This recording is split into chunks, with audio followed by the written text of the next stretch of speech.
हिंदू पंचांग में माघ मास को धर्म, तप और साधना का विशेष महीना माना जाता है और इसी माघ मास के कृष्ण पक्ष की अष्टमी तिथि का अपना अलग ही धार्मिक और आध्यात्मिक महत्व है। शास्त्रों के अनुसार माघ कृष्ण अष्टमी आत्मशुद्धि, पाप क्षय और आध्यात्मिक उन्नति का अद्भुत अवसर मानी जाती है। नमस्कार, मैं हूं आपके साथ शुभी शुक्ला और आप देख रहे हैं नेशन नाउ समाचार। आज के स्पिरिचुअल न्यूज में हम जानेंगे माघ कृष्ण अष्टमी का महत्व, इस दिन किए जाने वाले विशेष व्रत और पूजन, शास्त्रों में वर्णित मान्यताएं और इसका हमारे जीवन में गहरा संबंध। माघ मास को हिंदू धर्म में साल का सबसे पवित्र महीना माना गया है। मान्यता है कि इस महीने में देवता स्वयं पृथ्वी पर स्नान और तप करने आते हैं। इसी माघ मास के कृष्ण पक्ष की अष्टमी तिथि विशेष रूप से भगवान शिव, भगवान विष्णु और काल भैरव से जुड़ी मानी जाती है। शास्त्रों के अनुसार कृष्ण पक्ष की अष्टमी संयम और आत्मनियंत्रण का प्रतीक है। यह तिथि हमें सिखाती है कि अंधकार के बीच भी आत्मज्ञान का दीप जलाया जा सकता है। माघ कृष्ण अष्टमी पापों के प्रायश्चित और आत्मशुद्धि का श्रेष्ठ दिन माना गया है। इस दिन किए गए जप, तप और दान अनेक जन्मों के दोषों को समाप्त करते हैं। कई धार्मिक ग्रंथों में माघ कृष्ण अष्टमी को काल भैरव जयंती तुल्य माना गया है।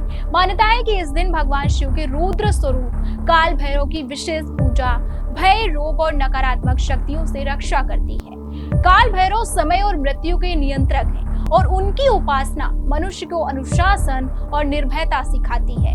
माघ मास में गंगा, यमुना, सरस्वती या फिर किसी भी पवित्र नदी में स्नान करने का विशेष महत्व है। कृष्ण अष्टमी के दिन प्रातःकाल किया गया स्नान शरीर के साथ साथ मन और आत्मा को भी शुद्ध करता है। शास्त्रों में कहा गया है, माघे स्नानम महाफलम, अर्थात माघ मास का स्नान महान फल देने वाला होता है। माघ कृष्ण अष्टमी के दिन व्रत रखने से मन पर नियंत्रण बढ़ता है, इंद्रियों की शुद्धि होती है और आत्मबल मजबूत होता है। व्रती व्यक्ति इस दिन सात्विक भोजन करता है, असत्य, क्रोध और अहंकार से दूर रहता है और मन या अल्प भाषण का पालन करता है। यह व्रत केवल शरीर को नहीं बल्कि आत्मा को भी संतुलन प्रदान करता है। माघ कृष्ण अष्टमी पर दान का विशेष महत्व है। इस दिन अन्न दान, वस्त्र दान, तिल, गुड़ और कंबल दान करने से अक्षय पुण्य की प्राप्ति होती है। शास्त्रों में कहा गया है कि माघ मास में किया गया दान कभी भी व्यर्थ नहीं जाता है।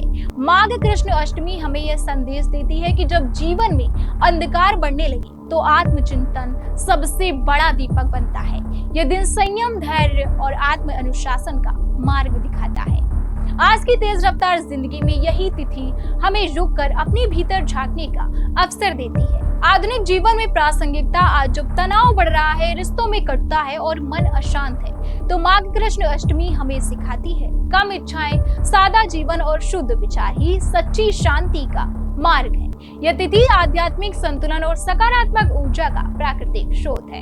तो दर्शकों, माघ मास के कृष्ण पक्ष की अष्टमी केवल एक तिथि नहीं बल्कि आत्मशुद्धि, संयम और आत्मज्ञान का पावन अवसर है। अगर इस दिन हम थोड़ी देर के लिए ही सही अपने भीतर झांक लें तो यही सच्ची साधना होगी। इजाजत दीजिए, फिर मिलूंगी एक नई जानकारी के साथ। तब तक के लिए बने रहिए हमारे साथ और देखते रहिए नेशन नाउ समाचार।